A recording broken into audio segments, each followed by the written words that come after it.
प्रिय मित्रों, नमस्कार। मैं हूं पंडित मार्कंडेय दुबे और आप देख रहे हैं वास्तु बोकारो दर्शनम यूट्यूब चैनल। आप सभी का बहुत बहुत स्वागत है। बृहस्पति, शुक्र और शनि, इन तीन ग्रहों के बाद अब कुमार ग्रह बुध के भी वक्री होने का समय आ चुका है। कुमार बुध 18 जून को संध्या 8:43 पर अपनी राशि मिथुन में वक्री होंगे, जहां पहले से राहु भी वक्री ही अवस्था में है, क्योंकि राहु की सर्वदा वक्री गति ही होती है। अब दो ग्रहों का एक साथ में वक्री हो जाना यह भी है कि राहु जिसके साथ जुटता है उसको काफी ताकत देता है। मिथुन राशि में राहु उच्च का होता है, मिथुन राशि में बुध स्वगृही है। जब भी कोई शुभ ग्रह वक्री होता है तो उसके कार्य करने की क्षमता 3 गुनी हो जाती है। साथ में अगर राहु का सहयोग हो तो फिर सोने पे सुहागा का काम करता है, अर्थात कुमार ग्रह बुध को कई गुना शक्तिशाली बना देता है। बुध अपनी मिथुन राशि में 12 जुलाई तक वक्री अवस्था में रहेंगे। 12 जुलाई को ये अपनी ही राशि मिथुन में मार्गी हो जाएंगे। इसी क्रम में ये 2 अगस्त को अपनी राशि त्याग कर कर्क राशि में प्रवेश करेंगे। बुध का वक्री होना किन 8 राशियों के लिए खोया हुआ सम्मान, खोया हुआ धन, खोई हुई संपत्ति पुनः वापस ला करके देने वाला है, इस पर चर्चा करनी है। क्योंकि वक्री होना मतलब हम कहीं जा रहे हैं, यात्रा कर रहे हैं और उस क्रम में हमारा कोई सामान छूट गया और हम घर से कुछ दूर तक जा चुके हैं। पुनः जब वो चीज़ याद आता है, वर्तमान समय में सबसे प्रिय चीज़ है मोबाइल फ़ोन।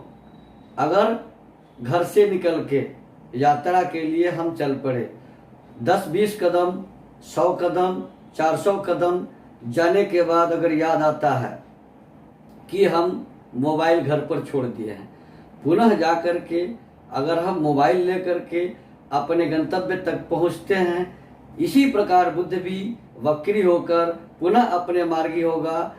तो अपनी खोई हुई संपत्ति को, यदि किसी जातक की कोई संपत्ति खो गई हो, नष्ट हो गई हो, तो यह पुनः खोया हुआ धन वापस करेगा, खजाने भरेगा। क्योंकि बुध एक क्लर्क है, एक शिल्प कलाकार है, एक नेता है, एक गणितज्ञ है, एक बैंकर है, बैंकिंग का लेन देन करने वाला है।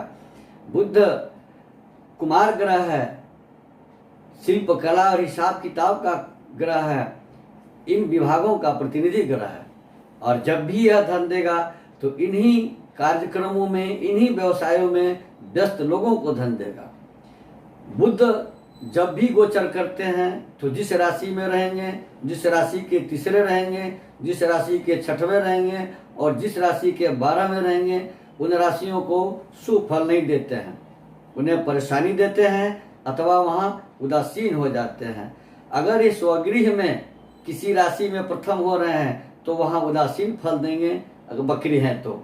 अब हम इन 12 राशियों पर बुध के वक्री होने का क्या प्रभाव पड़ेगा, इस पर विस्तार से आपको जानकारी दें। इसके पहले निवेदन करूंगा कि यदि अब तक आपने वास्तु बोकारो दर्शनम चैनल को सब्सक्राइब नहीं किया है तो ज़रूर सब्सक्राइब कर लें, नोटिफिकेशन बेल को दबा दें, वीडियो लाइक करें और अधिक से अधिक लोगों को शेयर करें, ताकि ये जानकारी सबके पास आसानी से पहुंच सके।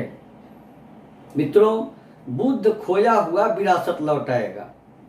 आपने जो कुछ खो दिया है लॉकडाउन के अवधि में, वह पुनः ला करके देगा। क्योंकि वर्तमान में बृहस्पति वक्री हैं, शुक्र वक्री हैं, शनि वक्री हैं, तीनों स्वगृह में वक्री हैं और चौथे नंबर पर बुध स्वगृह मिथुन राशि में वक्री हो रहा है 18 जून के संध्या में। अब 12 राशियों में सबसे पहली राशि है मेष राशि। यहाँ तीसरे और छठे घर का स्वामी होता है। तीसरा साहस और छठा शत्रु घर का मालिक, छठे भाव का मालिक तीसरे भाव में अगर वक्री होता है तो शत्रु बढ़ेंगे, शत्रुओं से सावधान रहने की जरूरत है। किंतु बुध कैरियर के क्षेत्र में कोई शुभ समाचार देने वाला है। मेष राशि के जातकों को इंटरनेट के माध्यम से भी इनको सब सूचनाएं मिल सकती हैं और इंटरनेट के माध्यम से इन्हें नए रोजगार के अवसर मिल सकते हैं। लेकिन शत्रु और रोग से मेष राशि के जातकों को सतर्क रहने की आवश्यकता है।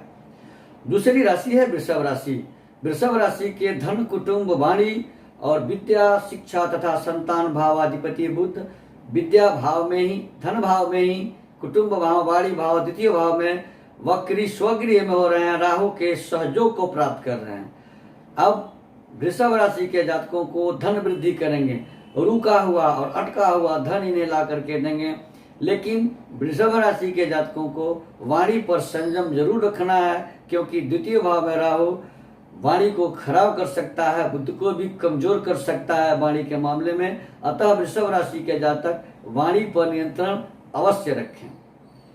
तीसरी राशि है मिथुन राशि, जहां ये स्वगृह में वक्री हो रहे हैं। मिथुन राशि के लग्न और चतुर्थ भाव चल संपत्ति, अचल संपत्ति के स्वामी बुध हैं और अपने घर में वक्री हो रहे हैं 1 नंबर में, यानी स्वराशि में वक्री हो रहे हैं। तो बुध जब वक्री होते हैं तो बुद्धि बढ़ती है, बुद्धि का विकास होता है, निर्णायक क्षमताओं में विकास होता है। अब बुध यहाँ अच्छी निर्णायक क्षमता को देंगे, अच्छे प्रदर्शन आपके द्वारा करवाएंगे अगर आपकी राशि मिथुन राशि है तो। किंतु आय और व्यय, इस पर ध्यान दीजिएगा, व्यय को छोड़कर आय और आराम दोनों देंगे। लेकिन लग्न में होकर के राहु के साथ संयोग कर रहे हैं तो तनाव ग्रसित कर सकते हैं। अतः मिथुन राशि के जातक भी बुध के वक्री अवधि में सतर्क रहें। संभव हो तो बुध के शुभ फल की प्राप्ति हेतु पन्ना जरूर धारण करें, अतिशय लाभ देगा। अशुभ फल नहीं होंगे, शुभ फल की प्राप्ति होगी।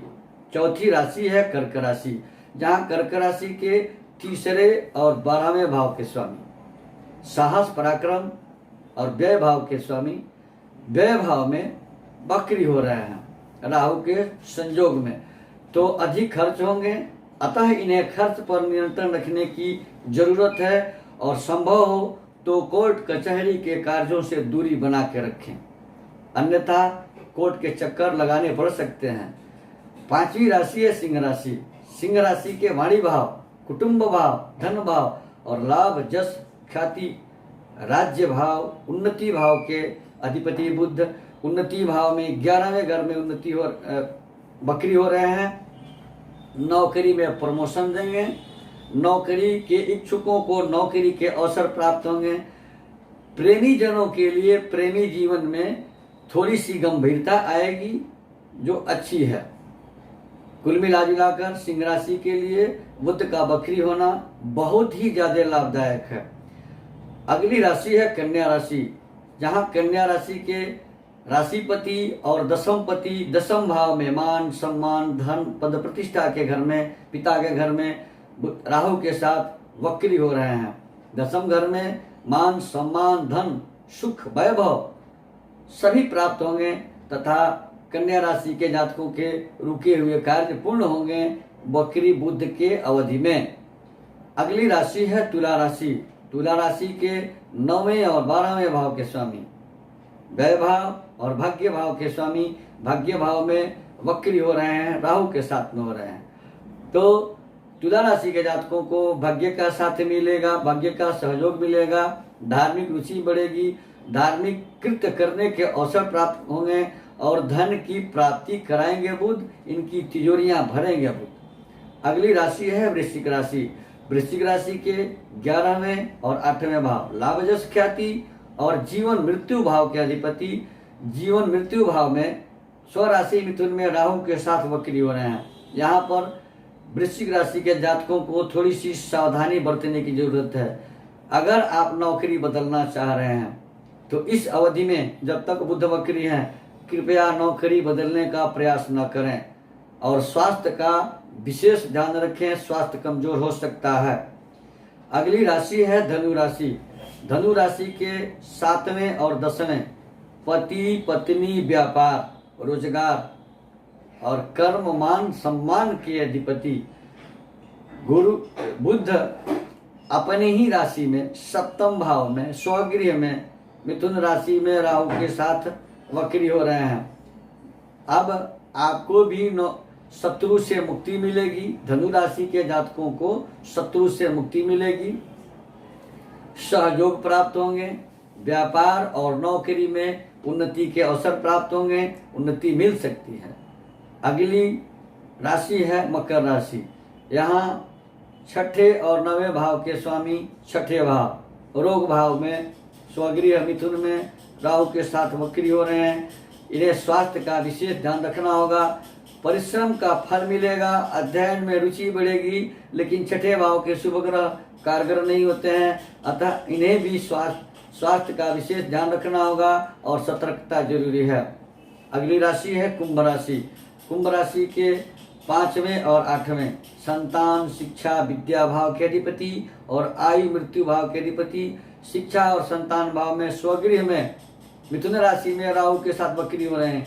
संतान की इच्छा रखने वालों को, यदि जिन्हें संतान की इच्छा हो, क्योंकि इसके पहले एक एपिसोड मैंने बनाया है जिसमें बताया है कि पूरी जुलाई और अगस्त के 1-2 दिन तक सुयोग्य संतान प्राप्ति के अवसर प्राप्त हो रहे हैं। और यह बात कुंभ राशि पर अक्षरतः सत्य होता है कि अगर कुंभ राशि के जातक संतान की इच्छा करते हैं, अगर उन्हें गर्भधारण की योजना बनानी है, संतान की योजना बनानी है, तो इस अवधि में योजना बना लें। जिन्हें पहले से, जिनकी शादी पहले से हुई है, अगर उन्हें गर्भधारण में परेशानी हो रही थी तो संतान संबंधी सूचनाएं मिलेगी। विद्यार्थी वर्ग को शिक्षा के क्षेत्र में अच्छे फल मिलने वाले हैं और विद्यार्थी वर्ग शिक्षा के क्षेत्र में अच्छा प्रदर्शन करेंगे। अंतिम और 12वीं राशि है मीन राशि। मीन राशि के 7वें और 4थे व्यापार, पत्नी, रोजगार और चल संपत्ति, अचल संपत्ति, माता के घर का स्वामी बुध, माता के घर में 4th भाव में सुख संपदा के घर में राहु के साथ वक्री हो रहे हैं। अब आपके लिए बहुत ही अच्छी सूचना है। परिवार में खुशियां बढ़ेंगी, धन बढ़ेंगे, किंतु संभव हो तो कम से कम घर से बाहर निकलने का प्रयास न करें, क्योंकि 4th भाव को स्वास्थ्य भाव कहा गया है। स्वास्थ्य में कमजोरी आ सकती है। ये 12 राशियों के ऊपर बुध के वक्री होने का प्रभाव है। बुध जब वक्री हो रहे हैं, जब तक वक्री रहेंगे तब तक इन 12 राशियों पर यह प्रभाव पड़ेगा। जिन जिन जातकों के कुंडली में बुध कमजोर हैं, अस्त हैं, पापाक्रांत हैं, और जिन राशियों को मैंने बताया कि मिथुन, मेष, कर्क और मकर राशि, इन 4 राशियों को इस गोचर में सतर्क रहने की जरूरत है। तो ये 4 राशियां बुध के मंत्रों का जप करें, किन्नरों को कुछ न कुछ दान दें, सावधानी रखें, हरे वस्त्र धारण करें, गणेश जी को दुर्वार्पण करें, तो आपका दिन शुभ होगा, मंगलमय होगा। बुध के वक्री होने का कुप्रभाव आपके ऊपर नहीं पड़ेगा। मित्रों, हमारे यहाँ वास्तु विजिट किया जाता है, कुंडली बनाई जाती है, कुंडली देखी जाती है। वाराणसी के सुयोग्य विद्वानों के द्वारा बड़े से बड़े यज्ञ और अनुष्ठान करवाए जाते हैं। यदि किसी सज्जन को इसकी आवश्यकता हो तो कृपया हमारे नंबर पर संपर्क कर हमसे अपॉइंटमेंट ले सकते हैं, वास्तु विजिट करा सकते हैं, कुंडली दिखा सकते हैं, कुंडली बनवा सकते हैं। वाराणसी के योग्य विद्वानों के द्वारा बड़े बड़े अनुष्ठान अथवा यज्ञ करवा सकते हैं। धन्यवाद।